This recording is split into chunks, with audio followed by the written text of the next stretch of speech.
Bab 1268. Pedang berubah. Mileye melihat ke arah jalan kecil. Mengapa pedang ini bereaksi? Apakah seorang kultivator pedang sempurna yang kuat pernah datang ke sini? Kali ini, tanpa ragu-ragu lagi, Mileye melangkah di jalan kecil berbatu itu, dan saat dia melangkah di jalan berbatu itu, ruang di sekitarnya tiba-tiba menjadi ilusi.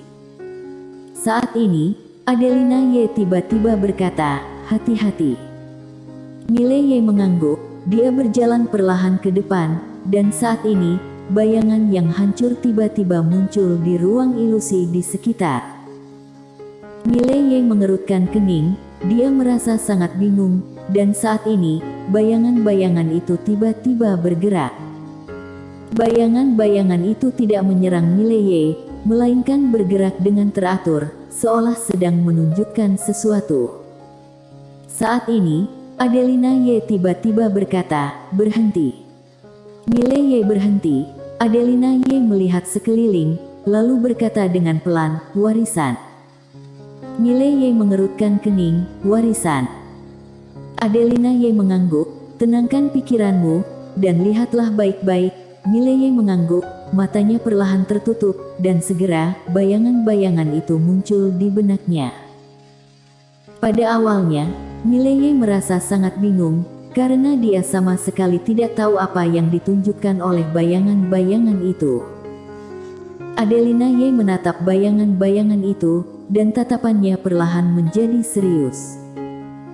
Mileye hendak bicara, Adelina Ye berkata, "Ini adalah seni bela diri yang sangat dalam."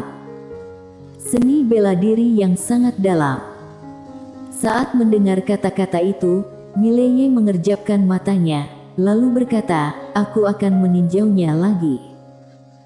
Setelah itu, Mileye perlahan kembali menutup matanya. Pada saat yang sama, domain pedangnya muncul di sekeliling. Di bawah pengaruh domain pedang, bayangan-bayangan itu dilihat dengan sangat jelas olehnya. Tak lama kemudian, raut wajah Mileye menjadi serius, karena dia menyadari bahwa teknik-teknik itu luar biasa. Setiap teknik seolah mengandung aturan hukum kebenaran agung, berubah-ubah dan tak terbatas. Mileye berjalan perlahan ke arah yang jauh, dan semakin banyak bayangan yang muncul di sekitar. Kecepatan bayangan itu juga semakin cepat. Perlahan-lahan, Mileye menjadi terobsesi. Adelina Ye juga terus melihat ke sekitar, tapi raut wajahnya tetap tenang, tidak tahu apa yang sedang dia pikirkan. Awalnya Mileye berjalan sangat lambat, tapi lama-kelamaan dia berjalan semakin cepat. Karena dia sudah mengingat teknik-teknik bayangan yang ada di sekitarnya, tapi sangat kacau, dia harus terus melihat gerakan seterusnya. Mileye semakin cepat, dan bayangan-bayangan yang ada di sekitar juga semakin cepat. Setelah sekitar 2 jam, Mileye berhenti, karena bayangan-bayangan di sekitarnya menghilang. Dan di hadapannya, juga sudah tidak ada jalan lagi. Tidak ada jalan lagi. Mileye berdiri di tempat dengan sedikit linglung. Adelina Ye menatap Mileye, tapi dia tidak mengatakan apa-apa. Mileye terdiam. Pada saat ini, ia tanpa sadar teringat kata-kata yang diucapkan oleh Saphira Mu. "Kalau tidak ada jalan, buatlah jalanmu sendiri." Mileye tidak menyelesaikan gerakan-gerakan seni bela diri yang ditunjukkan oleh bayangan-bayangan sebelumnya. Mileye terdiam sejenak, lalu ia tiba-tiba duduk bersila dan mulai mengingat kembali gerakan-gerakan yang ditunjukkan oleh bayangan-bayangan itu. Setelah sekitar 2 jam kemudian, Mileye berdiri dan mulai meniru gerakan-gerakan tersebut. Di samping, Adelina Ye menatap Mileye, tidak mengatakan apa-apa dan tidak membantunya.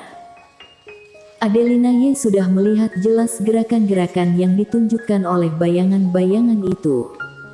Dia sedang menunggu Mileye untuk mencari dirinya. Mileye mencari dirinya dengan Adelina Ye mengambil inisiatif untuk memberinya petunjuk memiliki perbedaan mendasar. Namun, Yang membuat Adelina Ye terkejut adalah Mile Ye tidak bertanya padanya. Namun, Adelina Ye juga tidak terburu-buru. Perlahan-lahan, Mile Ye yang jauh di sana tiba-tiba merasa sedikit cemas, karena dia selalu gagal menyampaikan seni bela diri dengan benar. Ia bergerak dengan acak dan tanpa aturan. Ketika menyadari kecemasannya, Mile Ye segera berhenti dan duduk bermeditasi. Saat ini, Mile Ye melantunkan naskah suci yang diajarkan oleh kepala biara padanya. Di samping, ekspresi Adelina Ye terlihat aneh. Setelah sekitar 1 jam kemudian, Mile Ye mulai menggerakkan seni bela diri lagi, tapi kali ini berbeda karena ia sudah mengeluarkan pedangnya. Dia tidak begitu mengerti seni bela diri, bisa dibilang seorang yang tidak berpengalaman, tapi dia sangat mengerti Tao pedang. Lalu dia memilih yang ia kuasai. Tentu saja, Mile Ye hanya ingin mencoba, tapi ketika dia meniru bayangan pertama dengan pedangnya, dia terkejut. Karena dia bisa melakukannya dengan lancar. Mile Ye sangat senang, dia lanjut meniru. Tak lama kemudian, di jalan berbatu, Mile Ye bergerak dengan sangat lancar. Tidak jauh dari sana, mata Adelina Ye penuh dengan ketidakpercayaan, bagaimana bisa benar-benar berubah. Saat ini, Mile Ye menunjukkan sesuatu yang berbeda dari apa yang Adelina Ye lihat dan mengerti. Seni bela diri yang Mile Ye tunjukkan sekarang, tidak, ini sudah bukan seni bela diri, tapi Tao pedang. Seolah teringat sesuatu, Adelina Ye tiba-tiba mendongak dan melihat ke arah yang jauh. Dia perlahan menggepalkan tangannya, orang ini.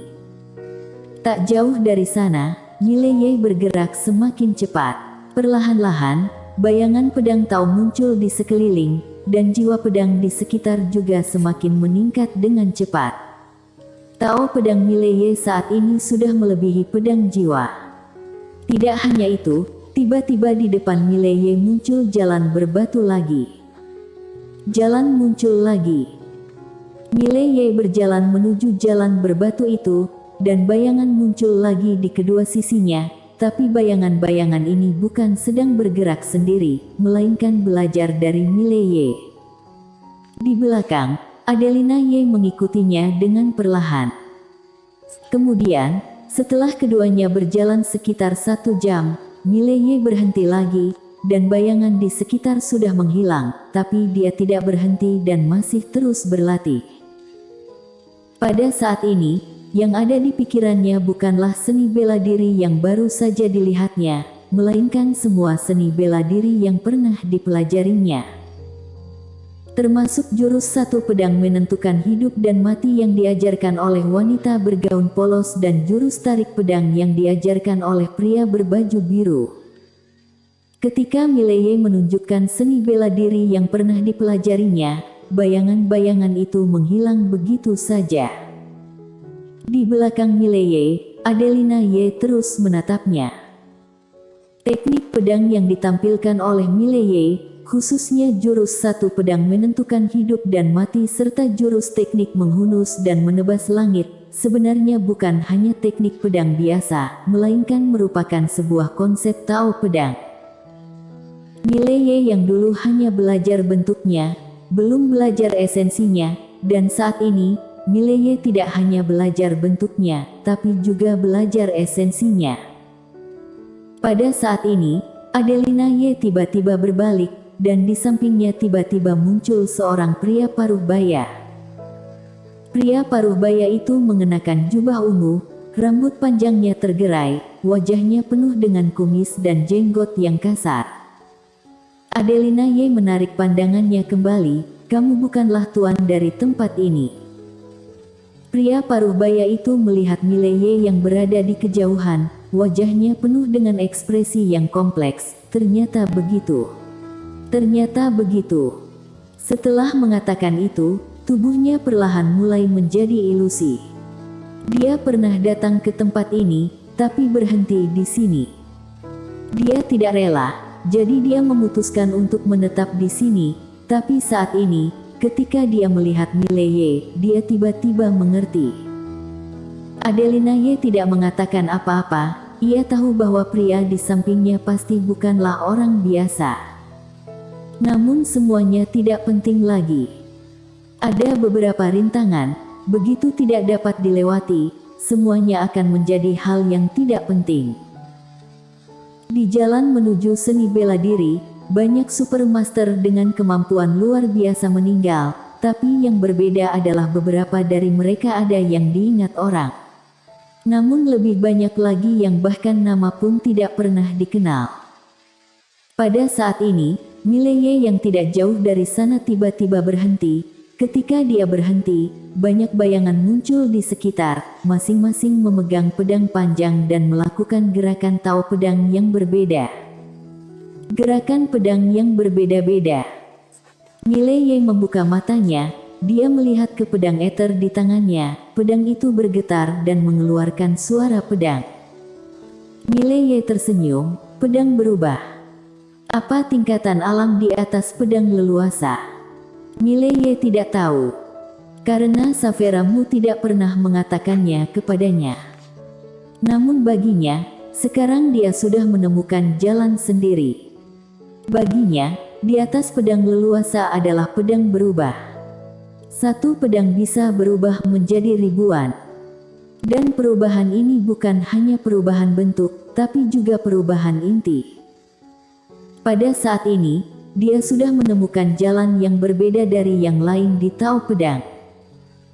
Tidak peduli tingkatan alam apa yang dimiliki orang lain setelah pedang leluasa, tapi tingkatan alam Mileye adalah pedang berubah.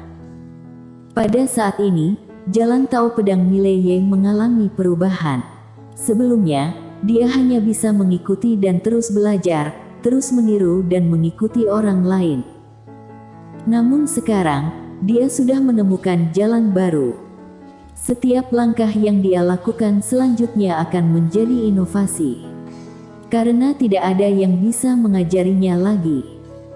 Di sisi lain, Adelina Ye yang berada di samping tiba-tiba berkata, dengan tingkatan alammu sekarang, di escape pertama, kamu sudah tak terkalahkan.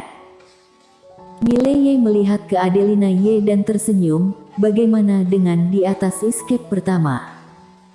Adelina Ye menatap Mileye dan berkata, di atas escape, sangat sedikit yang bisa menandingimu. Sebenarnya, saat ini perasaan Adelina Ye sedikit kompleks. Sebelumnya, Mileye hanya bisa dikatakan cukup baik, tapi sekarang, dia sudah tidak hanya baik, tapi juga menakutkan. Karena sebelumnya Mileye masih berjalan di jalan orang lain, tapi sekarang dia sudah menemukan jalan miliknya sendiri. Ini ada perbedaan mendasar. Berapa banyak orang di dunia ini yang bisa menemukan jalan mereka sendiri? Sangat sedikit. Saat ini, di alam semesta 5 dimensi, alam semesta 6 dimensi, dan dunia Tao, hanya ada 2 orang yang bisa melakukannya. Pertama adalah Saphira Mu, kedua adalah Mileye. Seberapa menakutkan Saphira Mu? Mengenai wanita itu, Adelina Ye juga takut. Kalau bukan karena wanita itu ada banyak ikatan, Adelina Ye tidak akan berani mengikuti Mileye dari belakang. Kekuatan wanita itu begitu luar biasa, bahkan tempat dia berada pun takut kepadanya. Kalau Mileye dibandingkan dengan Saphira Mu, pasti ada jarak yang jauh. Sebelumnya, jarak itu adalah jurang, tapi sekarang, jarak itu sudah menyempit. Di masa depan, akan ada sebuah Tao Pedang baru. Pedang berubah. Di masa depan, banyak orang akan mengikuti jalan yang pernah dilalui oleh Mileye, tapi Mileye adalah pendiri jalan itu, dia adalah satu-satunya. Seperti sekarang, para master yang belajar kitab Taoisme tidaklah terlalu menakutkan, apa yang benar-benar menakutkan. Pendiri kitab Taoisme, orang yang pertama kali membuka jalan ini. Seperti orang pertama yang menerobos Tao. Semua orang mengikuti kebenaran agung, tapi aku menerobos Tao. Mengikuti dan menerobos. Ini adalah dua jalan yang sangat berbeda. Tepat pada saat ini, di ujung jalan berbatu yang jauh, tiba-tiba muncul sebuah gerbang batu berwarna hitam. Gerbang batu itu terbuka perlahan, di dalamnya ada cahaya putih, tidak ada yang bisa dilihat. Bersambung.